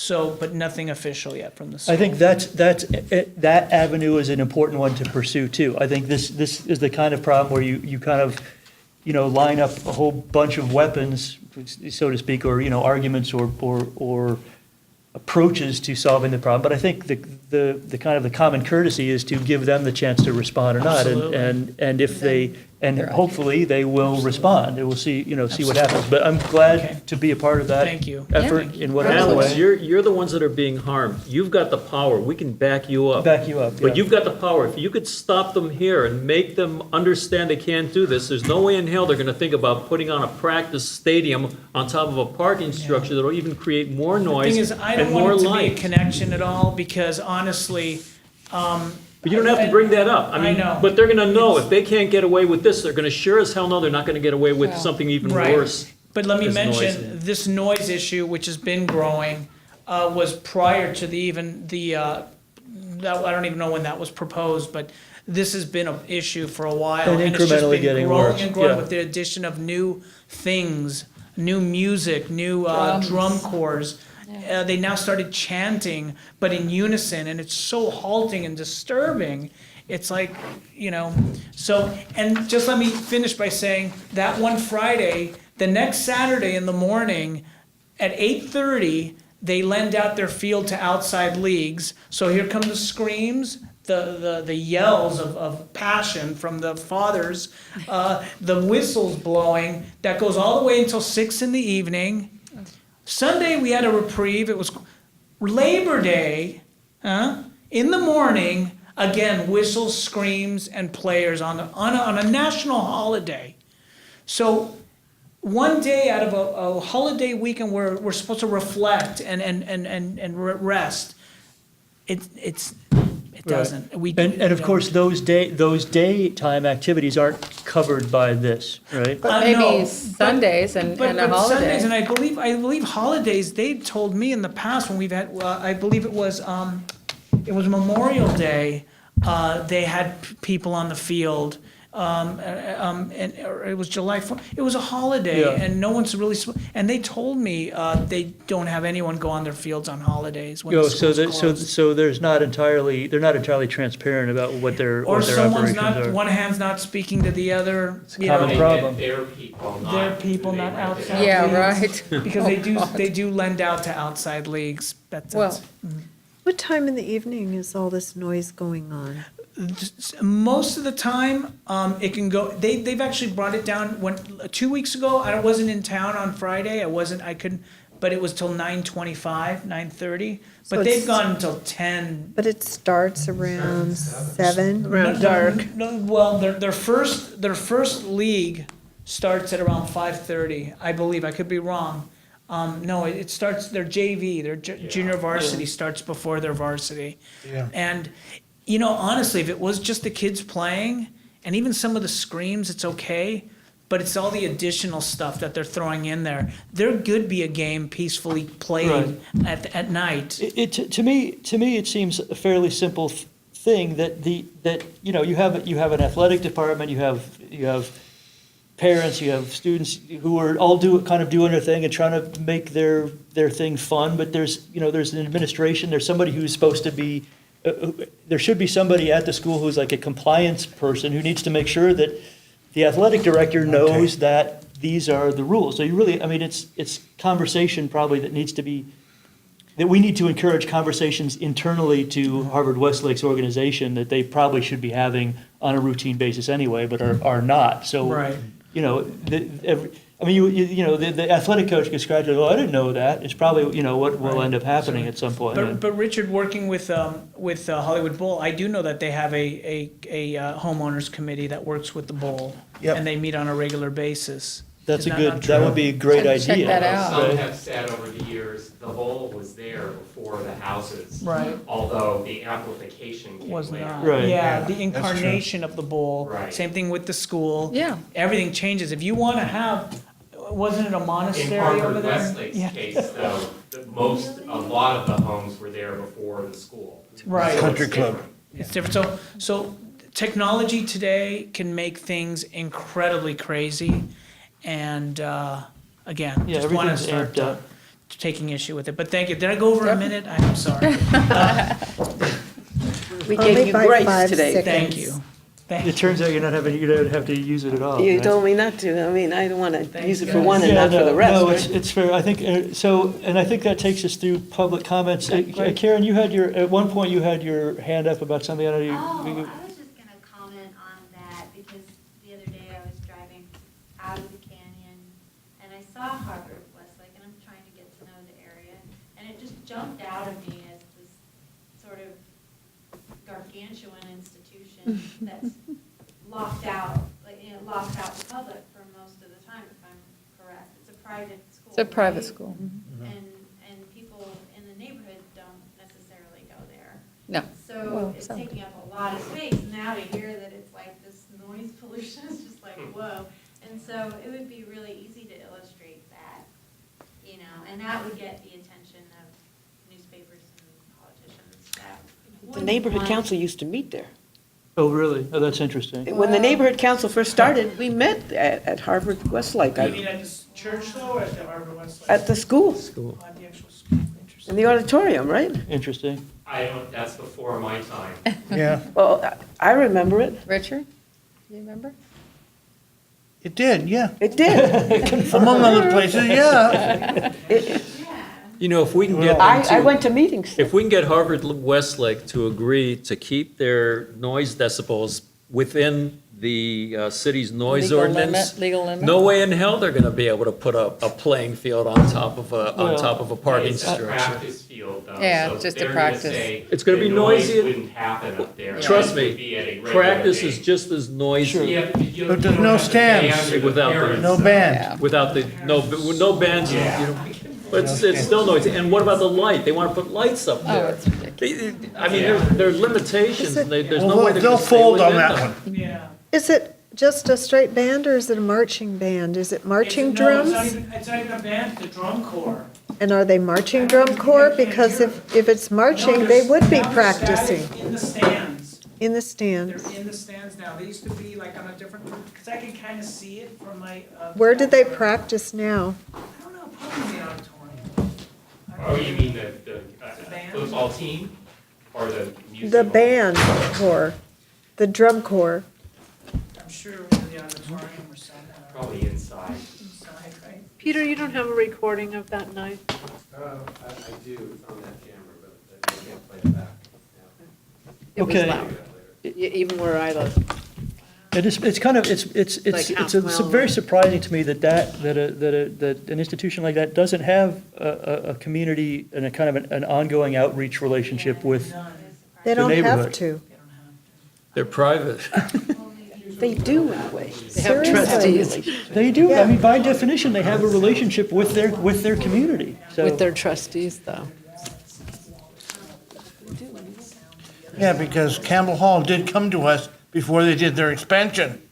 We worked out a deal. And I think that would be the kind And of they're thing both that would be Episcopal. nice to have a primer for people doing projects on the website or wherever, the people that we say, that people find out that there's an easy way to do it and you can avoid the time lost to appeals and other things. I mean, Well, Campbell Hall didn't didn't attempt to destroy a canyon, and have this pedestrian overpass or anything like that. it's a significantly different context Yeah. and project, yeah. All right, can we move on to, where the heck are we here? Oh, 6. So I want to table 6, the Recode LA. I thought I had that last, but I've actually got, I want to table Recode LA and jump to 7, and then talk about that quickly, and then see what kind of general comments we have. But He The- did duplex printing. there's a lot of discussion going on right now in LA about the status of the Granny Flat ordinance. LA, as I understand the situation, had to abandon their administrative procedure for issuing accessory dwelling unit permits because of a particular legal challenge to the way in which they were doing it. They fell back, or basically wash their hands of any responsibility to enforce any standards other than the state standards. Now they're revisiting that question recently in the council in the past couple of weeks. Our neighborhood council has been advocating for a return to some sensible regulations in that regard. And maybe Barry, you can fill that in, or anybody else who has any comments. But the thing that is interesting to me right now, and this goes into the kind of mission and advocacy, what is our role? I think that there are going to be some significant changes coming from the state. 2 bills that are on the governor's desk at present, or maybe have already been signed, are going to hinder the city from even the same level of control that we're asking them to kind of return to. Their old zoning memo 120, or whatever, I think that's zoning ZM 120. So, and in particular, some things in regard to parking, eliminating parking, and these are shall do's, right, that the local agency shall do. And the requirements that they're eliminating an exit passageway, whereas LA had been requiring, if the unit's in the back, there has to be a 10-foot exit passageway to the street. That automatically kind of reduces some of the lot, the lot area coverage, and it also eliminates a lot of existing home configurations from even having the potential of putting a granny flat in the back, because if you've got 5-foot side yards, you can't have the exit passageway. Parking requirements is saying that by my read, saying that if you're within, it's within half a mile or something of a kind of a public transportation system, that the city can't require an additional parking space for the accessory dwelling. And importantly, this is one I haven't kind of completely sussed out, but I had the feeling that our BMO BHO, when it was applied, was going to govern and essentially become you would trade off, if you were going to do a granny flat, you would trade off between your primary residence and the accessory dwelling. But there's a passage in here, I'll just read this and see what the great legal minds think about it. A local agency may establish minimum and maximum unit size requirements for both attached and detached accessory dwelling units. No minimum or maximum size for an accessory dwelling unit or size based upon a percentage of the existing dwelling shall be established by ordinance for either attached or detached dwellings that does not permit at least an efficiency unit to be constructed in compliance with local development standards. So to me, that means even if you had a project that was built to the max of say our anticipated baseline machinization ordinance, you would still, by the state law, have a right to whatever, an efficiency unit is maybe 200 square feet, but that question of what is an efficiency unit, you would have people building 600 square foot efficiency units, right? So I do see personally, I see that there are, some potential benefits to this sort of housing, but I do think that the ability for the city to control it is going to be important. It's important for the communities to be able to exercise whatever leverage to convince the city that protecting our communities is important.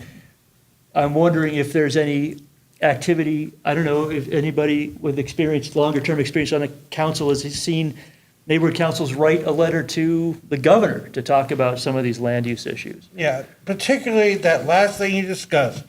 I think, and I've advocated that the floor area ordinances, both hillside regular, should still be in place no matter how you subdivide it. If all of a sudden you want to put a unit on top of your garage, suppose you have a detached garage in an alley or something like that, you have a detached garage, that's still square footage should still count as far as a total property, as far as I'm concerned. It may only be a 400 feet literal granny unit, but it still is more density on the property. My impression is under the proposed BMO, BHO, that accessory, that square footage of what's considered residential floor area of an accessory unit would count towards that. But a lot of the cabanas It's that are part of your being, total.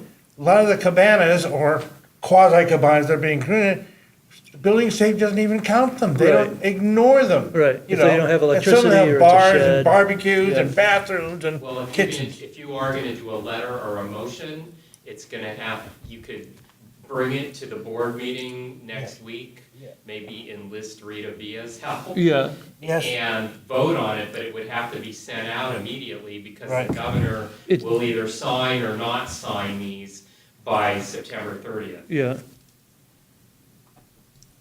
Yeah, so I mean, and So if you that's, sent it out the day after the board meeting, it'd be, that'd be good. I mean, the other thing is is a campaign of letter writing, right, of citizen letter writing. So, again, and one of the things that we've seen, I think, in the 4 months or so this new council has been seated is a series, and a lot of them have been planning related or planning ordinance related, a series of kind of deadlines of having to respond to things and issues that are changing and to get our opinions out there. I mean, myself, I don't have a realistic expectation that our little letter on Jerry Brown's desk is necessarily going to change that much. I mean, I think if everybody in Studio City wrote a letter, and Paul Krikorian mentioned in our walk that he is most grabbed, his attention is most grabbed by letters that are actually on paper. He says he gets mail, emails from people in Kansas, and, he's getting emails from all over, but he's, an old-fashioned letter with a stamp, actually, he said was the most effective means of getting his attention. And maybe the governor won't sign it, you just never know. Right, I mean, what I've read is that there's a fair amount of momentum in this direction and support from within this city for this. I think one of the reasons why our council and the council plum is hedging is because they know this is coming down the pike. I think for sure and- he's gonna sign the one about parking and being near a bus line and whatever. But this one, I don't know that he'll sign. You mean that particular, you think some of The these, first one you read, I think he'll sign. Yeah. The one that would say you don't count it towards like your BMO, I Right. don't know that he's gonna sign that. I mean, so he might do kind of a line item, he might scratch out Well, certain things. Didn't you read two different bills? No, this is all part, well, there are two bills, there's an assembly bill and a Senate bill, right? And they kind of cover up, they cover the same information and reinforce each other, and they both have to pass. And it's like a magic elixir, if they're both approved, but one has to be approved first, and this, it's kind of weird Well, parliamentary stuff, but um, all of that is in. Council meeting I went to where Krikorian and basically the other valley councilmen got them to send it back to the drawing board and come up with a new ordinance by, the state said we had to do it by January 1st.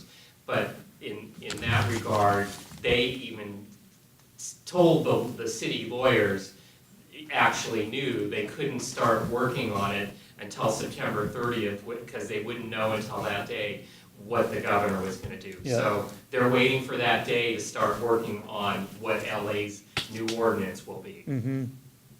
Yeah, because then they'll know because the new ordinance will impose certain limitations on local agencies, ministerial But I mean, approval.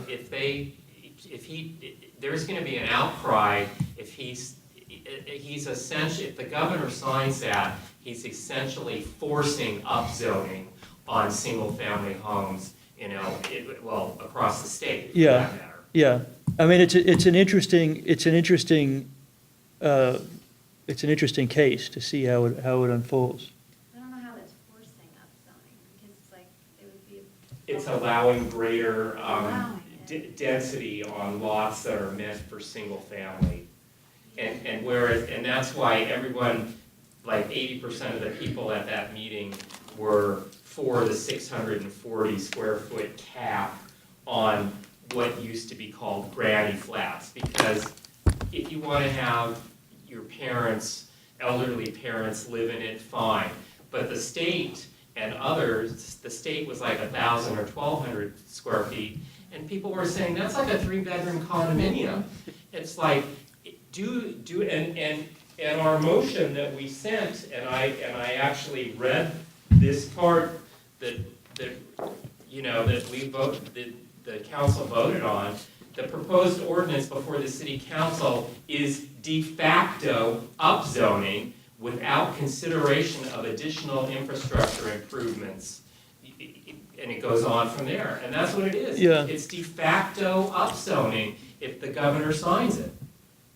He's forcing density on us that we have not voted on. He's forcing unit density, and I mean, in terms of, yeah, you have an additional kitchen, I mean, you have additional allowed the parking kitchen? spaces. Oh, yeah, an accessory dwelling unit is fully legal to Right, have, but I mean, if you look at bathroom, our kitchen. RFA, that on a 6,700 square foot lot allows like a 3,900 square foot home. Right. And it maxes out the lot Right, now. right. You're gonna then allow an accessory building That, on that lot? and that's my biggest, insane. and that's my biggest question about that particular provision, Yeah. because the way I'm reading it, it says you would still be able to, you could not prohibit at least an efficiency unit. So, I mean, there are a couple of things in here And that I'm flash sure out if at he me, signs so, it, our city lawyers will figure that out, for sure. yeah. There's another issue also.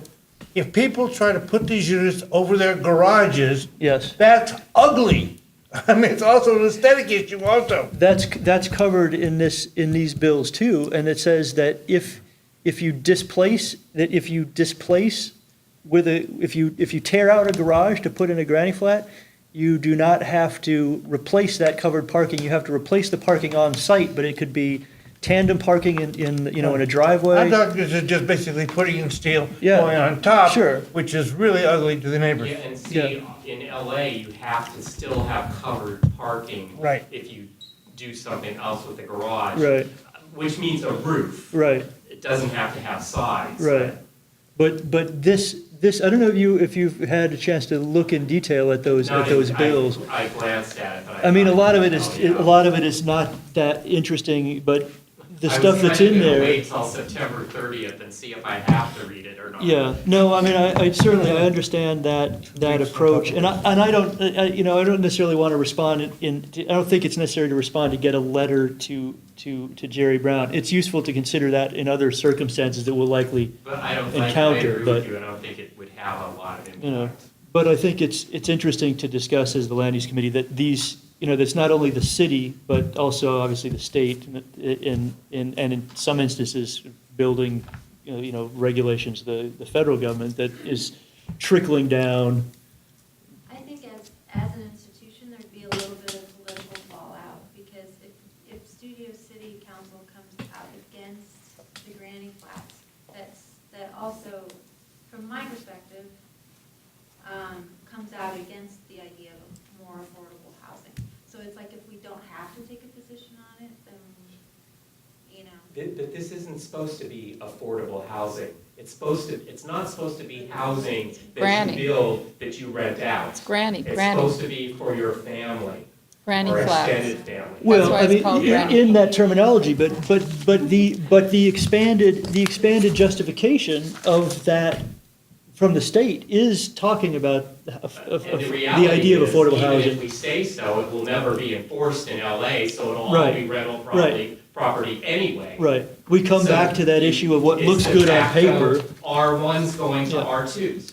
Well, they'll be obsolete. But There'll I be do- no R1. But Yeah. I do think, Potentially. Yeah. I do think you've identified something that is generally easy to lose sight of in the discussions that we have about protecting our community. I mean, I do think that there are some realities that we have to, of housing affordability and availability that we have to recognize. I think for me, it's particularly challenging when we have a lot of hot air blown at us and said, this is a program that is going to provide affordable housing, and ultimately it doesn't, right? That's the problem. I mean, if you say, this is an important goal, it is an important goal, but then let's do it in a way that actually achieves that goal. Right, and, well, the other way I look at it is like, who's gonna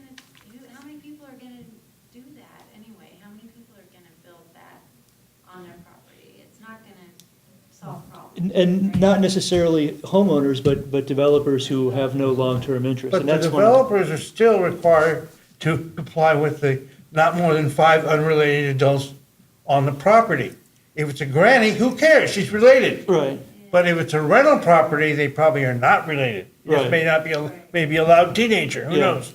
What I'm saying is, if they I've would got just one. keep the 5 the unrelated law in place, that's an underlying zoning regulation in the city, right? I mean, it's essentially on an yes. R1 lot, that's the, that's one way of dealing with it. yeah, yeah.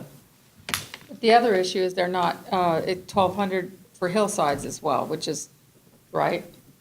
It's for hillsides as well, that's the Yeah. problem. Whatever the underlying, oh, Yeah, yes, I so- see what you're so saying, yes, A yes. hillside, Base 40. yeah, right, so it would let all hillside properties be able to add 1,200, No, which no, would no, be not, catastrophic. no, because you're still conceivably capped by your, what is it, the BHO, baseline hillside. Oh, ordinance. and that trumps Right. this? Except for this one weird little paragraph that says, that I'm reading as saying, no matter what, and this is just my interpretation of why I thought I would throw it out, is because I've assumed that the BMO BHO would protect us and mitigate the size of any granny flats ultimately anyway. But when I hear the state, or read the state saying essentially that you can't use any means to prohibit the construction of at least an efficiency unit, that you could max out under the BMO BHO Okay. and then add an efficiency unit, right? So that might be an efficiency unit, maybe 200 or 300 square feet, but like I said, you're gonna find people who are gonna call a 400 square foot or 600 square foot, thing an efficiency We need to all have unit. a talk with our state senators and state assembly members and say, butt out of local issues, which I believe should be determined by each city. Yeah, I and so agree. that, This state Yeah. crap is, Yeah, it's like the it state should be is, state mandated. no, and not that's at all. another kind of a macro advocacy issue, and that we can take our message potentially to others than just our city government. I mean, because we're not locked into, we have a certain traditional role as the neighborhood council and as the land use committee, but there are, I think what I am interested in is creative ways of attacking these problems, of trying to solve these problems, of communicating these problems. So that's an But interesting people like suggestion. Nazarian and Hirschberg like to come to our meetings. They like Well- publicity. Let's invite a dream. Just get a guy. Yeah, I mean, if not a land use committee meeting, to The board meeting. to a board Well, meeting. we should, as a new board, shouldn't we start inviting, these to come and speak? I mean, Good idea. yeah. Outreach to state. Okay, so that I think, I mean, there's not necessarily a motion or any particular action, but it just kind of the same lines of general free-form discussion, which I think, especially with this number of attendees and this kind of group is very, I mean, for me, it's very enlightening. I find it very interesting, but it does get long. I know that, Barry, you had something for item 8? I don't really, I've gotten in everything that I can think Okay. of right now. Yeah, okay. Anybody else have any general comments, members or public? Karen? Solar incentives? There are, From the utilities, I think, like from DWP.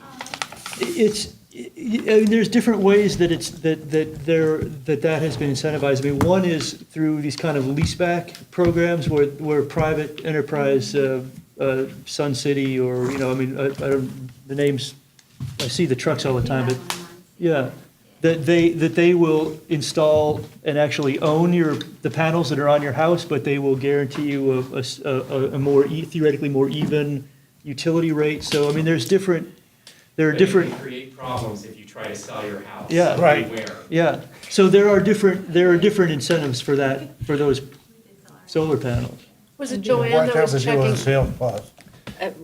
was it Joanne that was checking into if you invest in solar panels and then they build a two-story house next to you that blocks the sun, what happens then? We did talk about that. You But brought do we that have any issue up. answers to that? I mean, I happen to answer that subsequent to, I think, to somebody's relative, right, that was maybe an issue. And all I found in state law and city, that I think trickled down to the city, was that it applies to shrubs and trees, not to structures. So I haven't found any protections of solar rights per se. Solar companies probably know. Yeah, it would be an interesting Or question. the public to- utilities, to know. but you can move it up the hill, Sale solar, it solar. doesn't have to be on your roof. Right, if you have a hill. If you have a hill, Just or do it on your Yeah. backyard, I know or that your you- garage, or your pool, or somewhere. Yeah, but I mean, for a Yeah. lot of these kind of Peter urban knows lots, about you're right up Because against your he neighbor asked- if they go two He wanted to get stories. him in, if, he had to ask the neighbor next door to It's almost like a sign riparian rights are something, protected, giving so him it the can't air dam rights. waterfront parks. Yes, but Something. Right. sometimes the paper won't sign because it makes it hard to sell their house. Right. Yeah, It exactly. would dramatically change the It'll make it too hard to implementation, sell though, it. of If our a new present, person's gonna have to pay present for it. limitations on, well, It's yeah, interesting. yeah, so, I mean, that's Sure another people have avenue of, gotten, I mean, under the current, there's no current mechanism, It's because a- you would, So It's an, what I ran into, because I was Oh, going to yeah, put yeah, solar good. on my house, and to protect my airspace for my solar panels, I would have to go to my neighbor and ask for a solar easement. So if they love me, they'll give it to me, but it's really about how much money I want to pay them to put that in the deed, that this airspace is on. and that was the only way that the solar company would do the installation. It's the only way that they knew to guarantee that Yeah. in case something larger got built next door. Yeah, and so basically, I own the air. basically your neighbors then would be asked to surrender their potential development rights by that Yeah. easement. Right. So, Is it? I mean, it's, yeah. They're not gonna do it. Well, it's a new I wouldn't- problem because I wouldn't solar do is it. fairly new and now this McMansions are new. So it's kind of a new issue now that we're dealing with. well, in a way, you almost get into an arms race where you've got to be at least as tall as your neighbor, right? If you want to put solar panels, you've got to build up to the maximum height envelope where you're going to be, if you're a Right. one-story house, To guarantee it. you're, that it won't next be to a somebody who problem. might build a two-story house, put especially them when they're up to on the poles. south. Put them up on Or poles. put a yeah. windmill next to your house. Or live on a corner. GWP. Yeah, Are you allowed to put a windmill? yeah, I think you could put. You know those, Yeah, yeah. they have in the desert? Yeah, well, there are smaller ones, I think. I don't know if you're Geez, they're allowed. they're if you probably can going to have have them this size in about a Watson year, had one, you Ed know? Begley had one at his A house windmill? Really? when I was up, when he They all lived got up in Laurel. windmills. It's like Well, solar. there are We had windmills that house, aren't the we big paid 50% fan off. things. Right. They're like Yeah. more twisty More about it, columns, and they're very architecturally Yeah. beautiful. you know.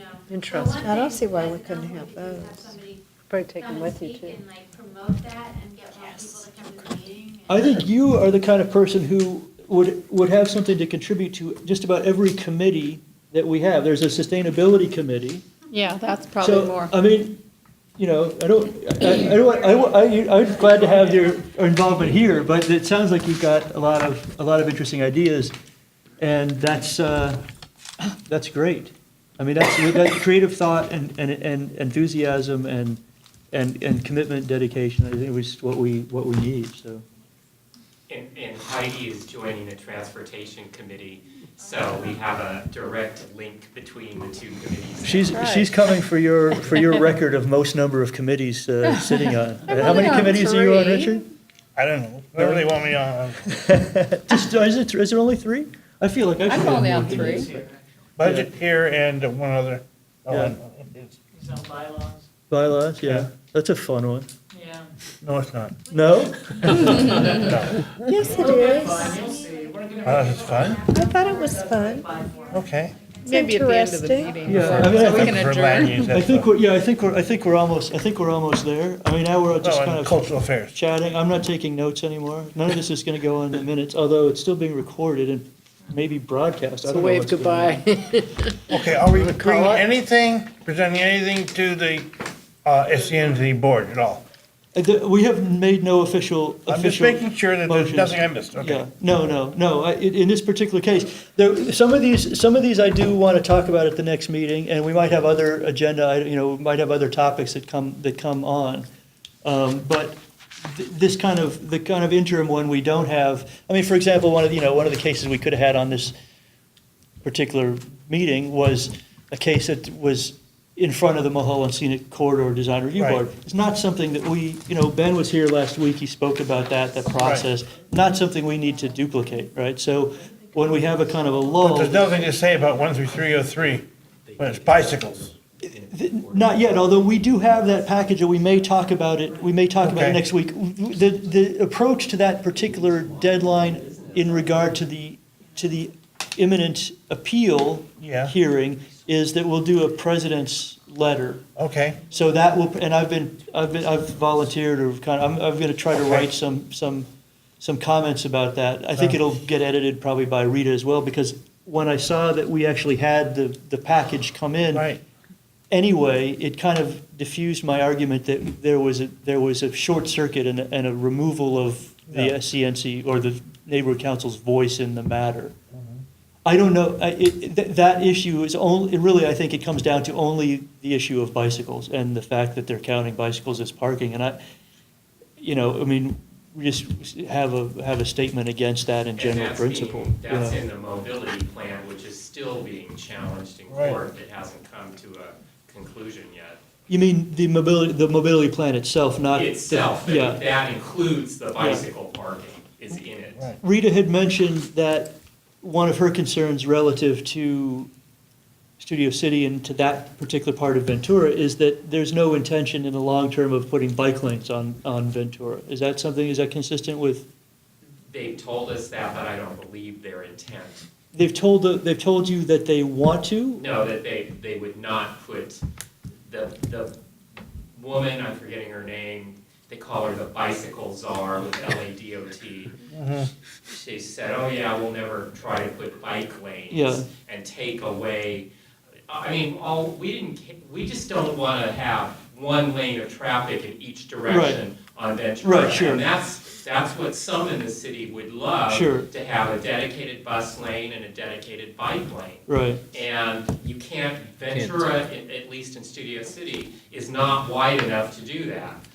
And we've been saying, for bicycles, use the LA River because it runs behind our business Yeah. district, and that's being done anyway. it would be great, my fantasy is that it would be fantastic if it could be continuous, if you didn't have to go up and over every major street. I Well, don't know if- the plan calls for tunnels under like Whitsett, Laurel, The bridges. yeah. Coldwater, all of them, so that would, eventual plan would not be coming up to the street to cross every street. And do you think that that's another pipe dream, or is it something that reasonably implemented? Today I was by the 134 and Victory by the zoo, and they're drilling under Victory Boulevard, right at that 134 off ramp. They're putting through the bike lane under the Victory Boulevard I mean, right now. those tunnels inevitably are murky, dim, litter and urine scented, but, Probably, but at but- least the bike doesn't but- have to go up to yeah, the street. I mean, you can do it. I They mean, can encounter the homeless now instead. to me, that makes a big difference in the effectiveness of that whole notion of the river. I mean, it makes a continuous line, which is what a river kind of is, So they are starting to do it. Okay, Now good. when we get it, who knows? I mean, I do think that there is a lot of discussion about preserving the character of our community, and that is important. It is why we're here. But as Alex pointed out, I mean, we are talking about, in some ways, a long-term leap of faith, and maybe if there's consistent follow-through in some of these notions, like, yeah, bikes could help transform the traffic problem in the city. If there's real follow-through, then these things might make a difference. It's very difficult now when we see 4 bicycles being equivalent, being substituted for one actual vehicle parking spot to go, this makes any sense, but, Also, but remember, once they build them, sometimes they close them. If you look at the tunnels under the freeway from North Hollywood Park to West Park, closed up. Yeah. Look at the ones crossing Sarah from Reed, across, closed it off. the ramp up to the river. No, what No, I'm the saying tunnel is, under the freeway. sometimes they Yeah, build a yeah. tunnel and they close it up. Yeah, there's got to be follow-through, it's got to be consistent, there's got to be policing, maintenance. I mean, it's not just, these notions make sense and it's on paper, but it's about follow-through too. All right, I'm going to make a motion to adjourn. Unless anybody has any comments? I thought you might second that motion. You beat All right, all in favor? Good. All All in favor? Got a lot done. Yeah. Thanks, you guys. This was It was interesting, good. very interesting. Thank you, Richard. I'm ready to go.